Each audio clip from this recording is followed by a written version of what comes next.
2026년 3월 2일 이스라엘 북부에 미사일과 로켓 소나기가 떨어졌습니다. 이란의 최고 지도자 하메네이가 사망하자 이를 보복하기 위한 공격이었는데요. 그런데 미사일을 쏜 건 이란이 아니라 헤즈볼라였습니다. 중동과 관련된 뉴스를 보면 계속해서 언급되는 이 집단, 대체 어떤 집단이길래 이스라엘을 상대로 전면전에 나선 것일까요? 흔히 헤즈볼라를 팔레스타인의 하마스와 비슷한 수준으로 생각하지만 이 둘의 수준은 차원이 다릅니다. 하마스가 쏘는 로켓이 쇠파이프로 만든 가내수공업 수준이라면 헤즈볼라의 무기고는 정규군급의 스펙을 자랑하죠. 구소련과 이란의 기술이 집약된 로켓과 정밀타격 미사일을 약 15만 발 이상 비축한 것으로 추정되며 과거 헤즈볼라의 수장 하산 나스랄라는 자신들이 10만 명 이상의 훈련된 병력이 있다고 말하기도 했습니다. 이들은 레바논에 속하는 정당이지만 레바논 남부를 실질적으로 통치하며 자신들만의 학교, 병원, 통신망까지 따로 굴리는 등 국가 속의 국가로 존재하고 있습니다. 대체 국가의 통제를 벗어난 이 기형적인 무장 집단은 어떻게 탄생했으며 한때 중동의 스위스라 불리던 레바논은 어쩌다 이 거대한 괴물에 삼켜진 것일까요? 오늘날 전쟁터가 되어버린 레바논은 70년대 초까지만 하더라도 중동의 금융과 상업의 중심지 역할을 하며 중동의 스위스로 불린 화려한 국가였습니다. 하지만 이 화려함의 이면엔 시한폭탄 같은 정치 구조가 숨어 있었는데요. 레바논엔 마룬파 가톨릭, 수니파, 시아파, 정교회, 드루즈파 등 18개나 되는 공식 종파가 존재합니다.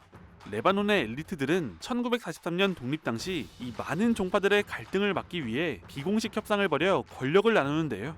이른바 국민협약을 통해 인구 비율에 따라 대통령은 마룬파 가톨릭이, 총리는 수니파 이슬람, 국회의장은 시아파 이슬람, 국회 부의장과 부총리는 정교회, 군 참모총장은 드루즈파가 맡기로 합니다.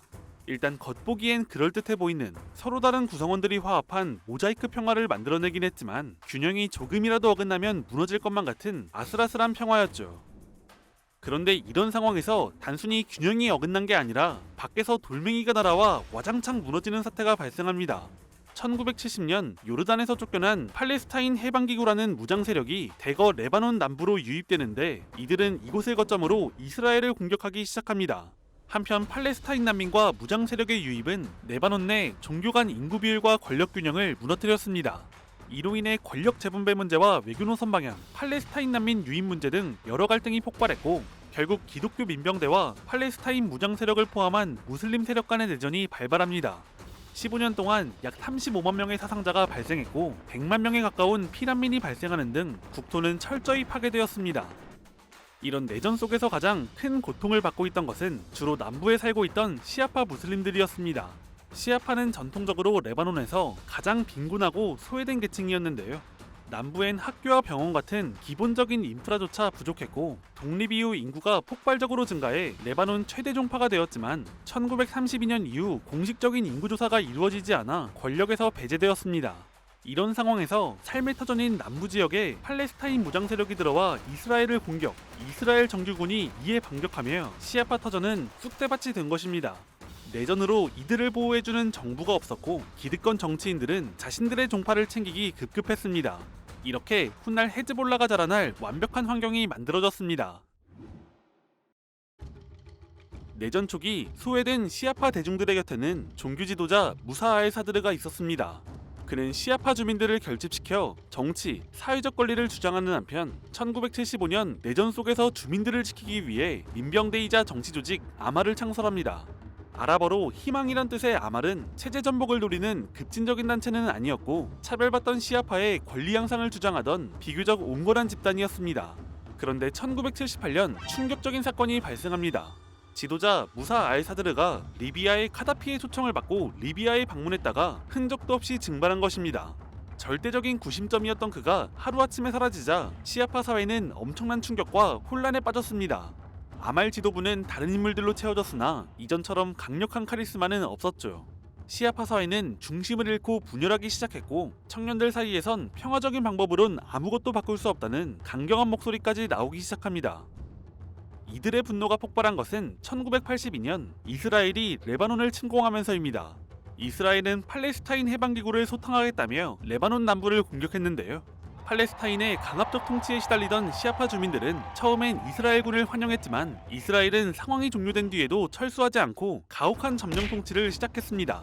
친이스라엘 민병대의 난민촌 민간인 학살을 방조하기도 했죠. 시아파의 분노는 마침내 임계점을 돌파했습니다. 이때 신정국가 이란의 눈에 레바논이 들어옵니다.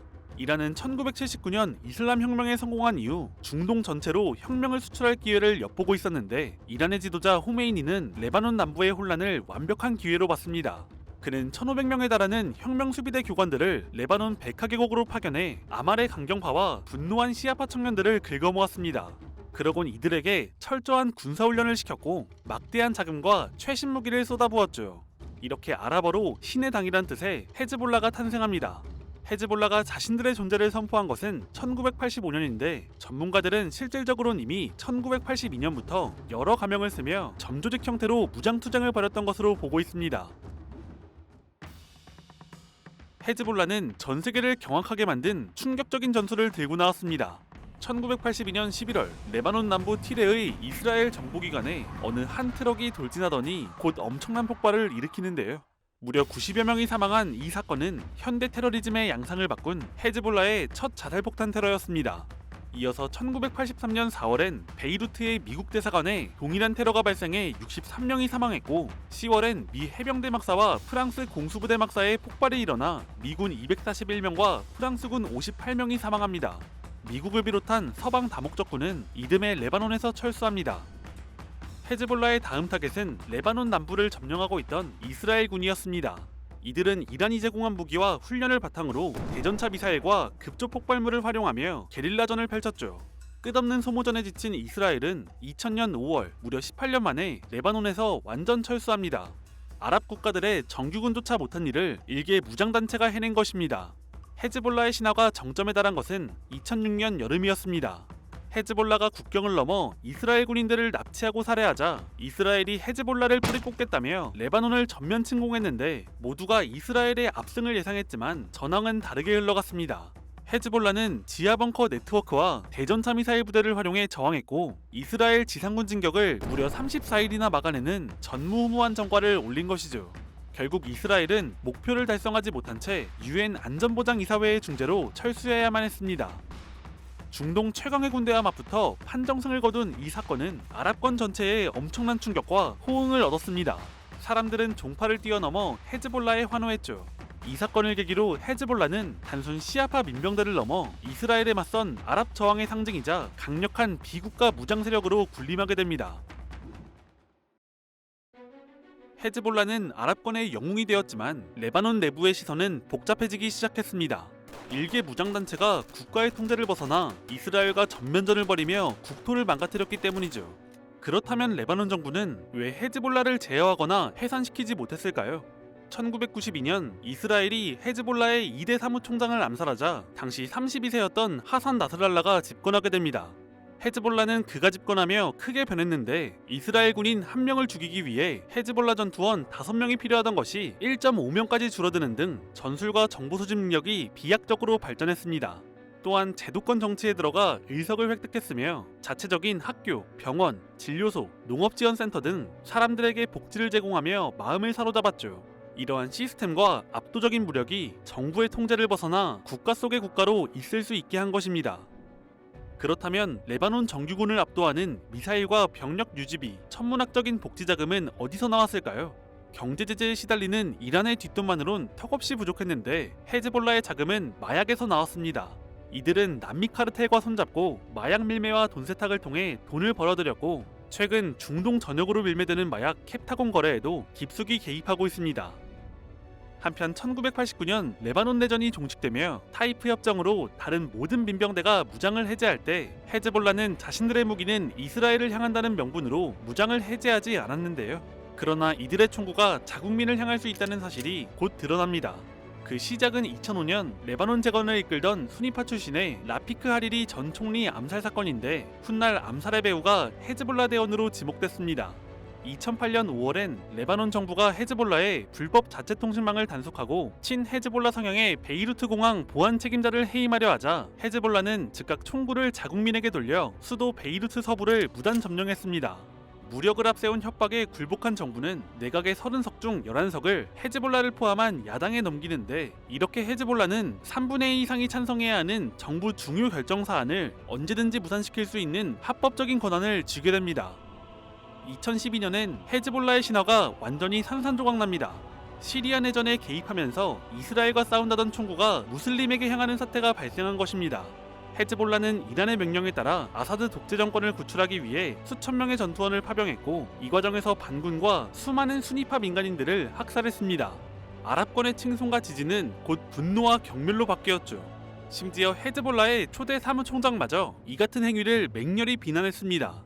한때 종파를 초월한 아랍의 저항군으로 불렸던 이들은 결국 이란의 꼭두각시 용병이었습니다.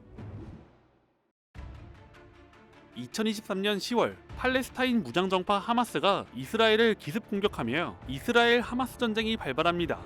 헤즈볼라는 그 다음날 이스라엘 북부를 향해 로켓과 포탄을 발사하며 전쟁에 개입하는데요. 과거 2006년의 영광을 재현하려 했던 것으로 보이지만 이스라엘의 반격은 차원이 달랐습니다. 2024년 9월 전 세계를 경악하게 만든 영화 같은 정보전이 현실에서 벌어졌습니다. 헤즈볼라의 사무총장 하산 나스랄라는 이스라엘의 해킹과 추적을 피하기 위해 대원들에게 스마트폰 대신 우리가 흔히 삐삐라고 부르는 구식 무선 호출기를 사용하도록 했습니다. 그런데 9월 17일 헤즈볼라 대원들이 소지한 수천 대의 삐삐가 동시다발적으로 폭발하는 사건이 발생한 것이죠. 이어서 18일엔 무전기가 연쇄 폭발하면서 이 사건으로 최소 42명이 사망하고 3,500명이 눈을 잃거나 손가락이 잘려나가는 등 부상을 입었습니다. 이스라엘은 헤즈볼라를 괴멸시키기 위해 지난 18년 동안 통신망, 자금줄, 인적 네트워크를 낱낱이 파악했고, 이스라엘 정보기관 모사드는 위장 회사를 통해 탐지가 어려운 폭발물을 삐삐에 심어 공급한 것입니다. 이 공격으로 헤즈볼라는 통신망이 마비되며 조직은 극도의 패닉에 빠졌습니다. 이스라엘은 헤즈볼라가 전열을 가다듬을 시간조차 주지 않았습니다. 이어서 9월 27일엔 이스라엘 전투기들이 베이루트 남부 지하 깊숙한 곳에 있던 헤즈볼라 사령부에 벙커버스터 80여 발을 쏟아부었습니다.